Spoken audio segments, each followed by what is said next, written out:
Hey, what's up, guys? Today we're going to talk about seller finance in general, and then a property that's available for purchase right now where you don't have to go to the bank, you don't have to qualify, you don't have to go through the excruciating underwriting process the banks and lenders want to put you through, and you don't have to pay all the expensive costs to get the loan in your name.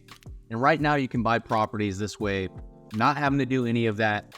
A lot of times you can get very little cash down, you can get a better than market interest rate. There's so many different positives about buying creative finance, and since I've discovered this just in the last year or so, I bought a few properties myself and really got to that point because me and my wife own a few rental properties, and we fell in love with this house not too far from us in our neighborhood. We were living at a townhome, which really helped us to start our investment journey a few years ago, and decided once we saw this house, it was something we had to have. And we went through that lending process. And we were lucky to get the house where I'm recording from today. We absolutely love it, but it was so hard to underwrite, especially since I'm no longer a W-2 employee and I'm an investor full-time. I'm a real estate agent full-time, and I made that switch full-time in the last couple of years.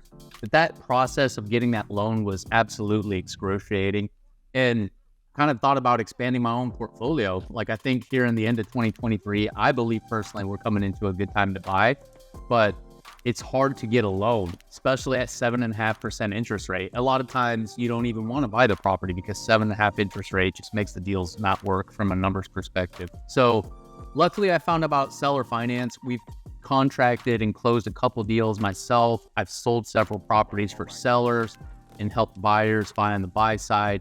But it's certainly when the market gets the way it is, which is really tightening it up, sellers are having a hard time selling.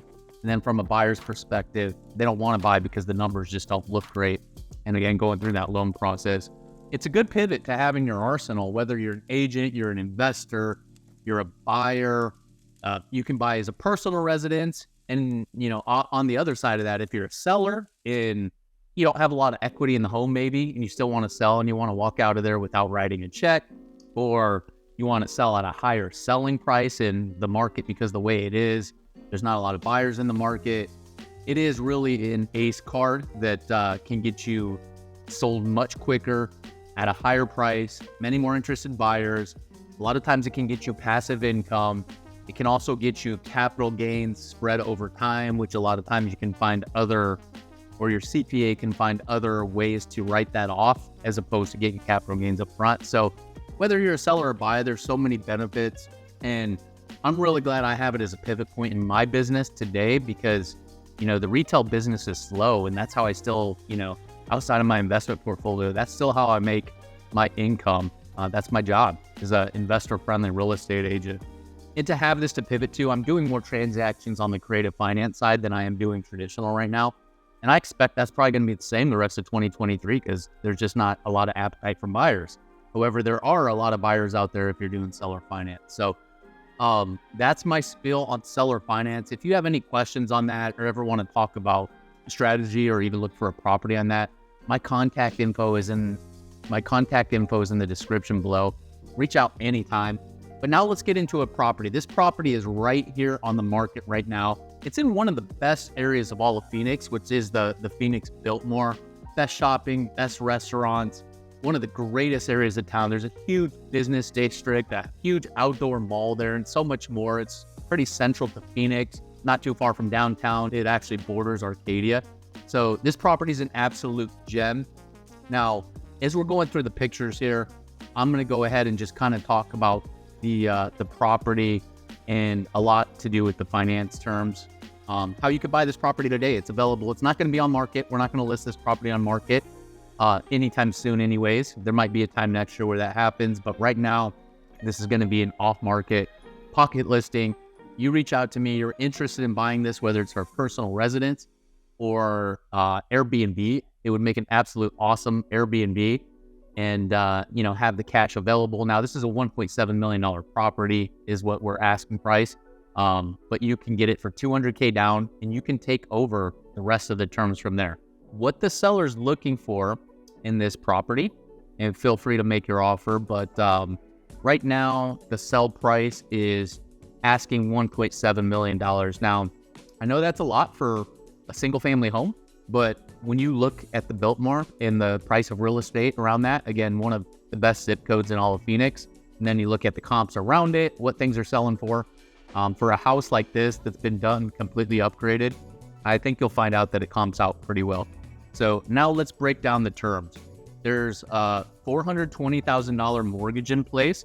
So the rest of that $1.7 million after down payment, $1.5 million would be seller equity. So $420,000 would be taken at subject to, and check this interest rate out. This interest rate you will not find again. I'm sure of it in the next 10 or 20 years. But of that $420K, that's 2.3% interest rate you're paying on that. So that payment on that portion is $2,600. That includes principal, that includes interest you're paying, that includes your insurance, and it includes taxes, better known as PITI is the acronym, but that includes all four of those for $2,600. You're taking that over. Now, again, the $1.7 million property, the mortgage on this portion at 2.3% interest rate is $2,600 roughly. Now, as far as a down payment to get into this property, what you can expect, what the seller is looking for, and, again, make your offer. It can be more, it can be less, but he would like $200,000 as a down payment to get your buy-in, and that gets you this property. When you do seller finance, that deed moves right away. So you're paying $200 a day. You're taking over that $420K loan. You take out $200K of that sales price for a down payment. Now you owe 1.5 minus the mortgage of 420.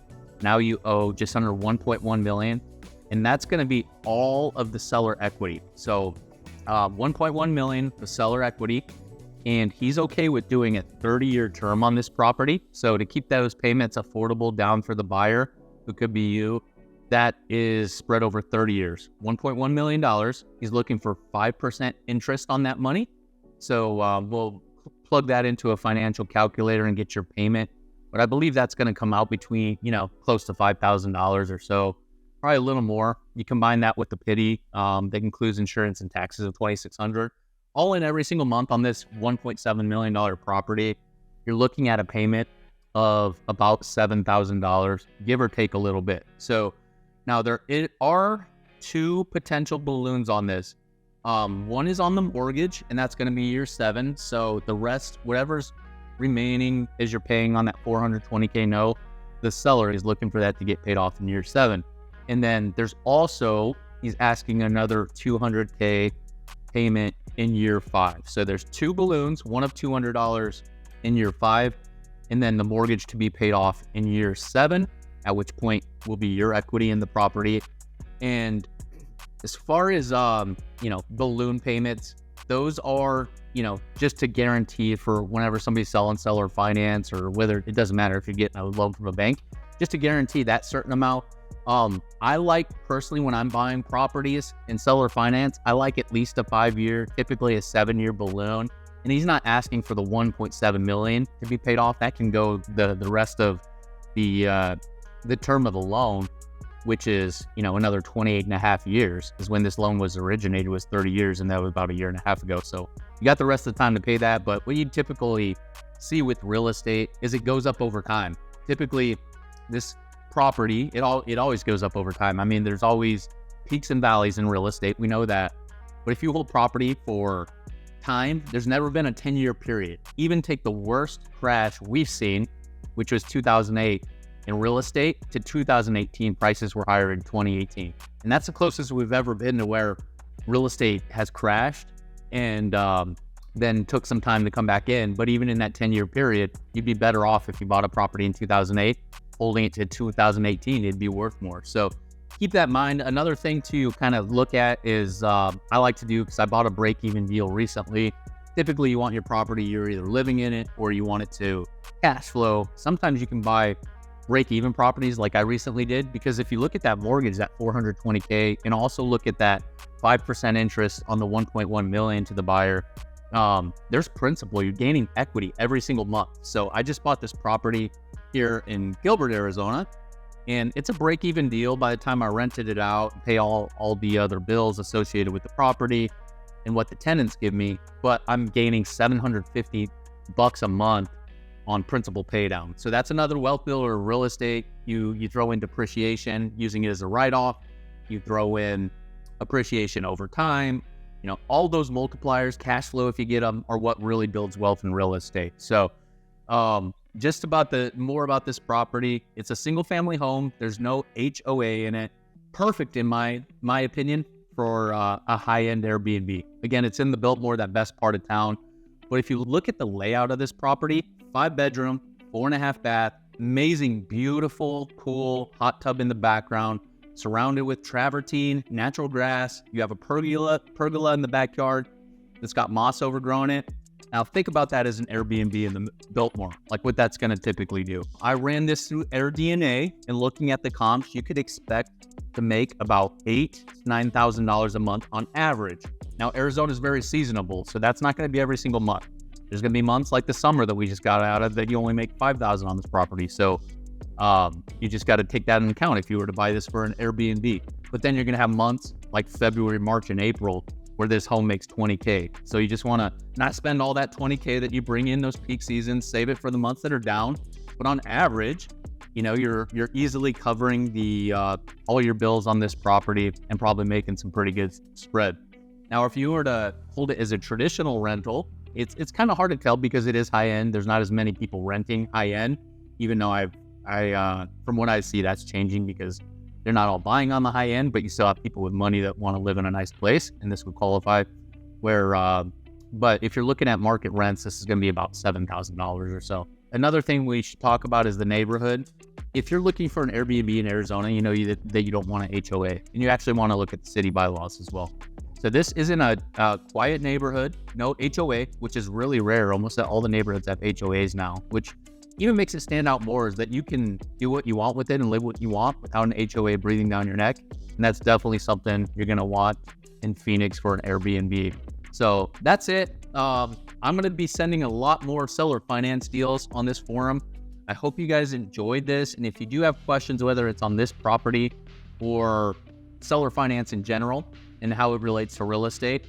Now, again, I do traditional stuff. That's been most of my business. I have pivoted somewhat to seller finance because not only for myself as an investor, but it's what my buyers are wanting right now. And for my sellers, it definitely is that ACE card that makes it easier to sell. So I hope this was good. I hope you guys learned something today. Reach out anytime. I'd love to speak with you real estate. And again, my contact info is in the description below. And I'll see you guys again next week with another video.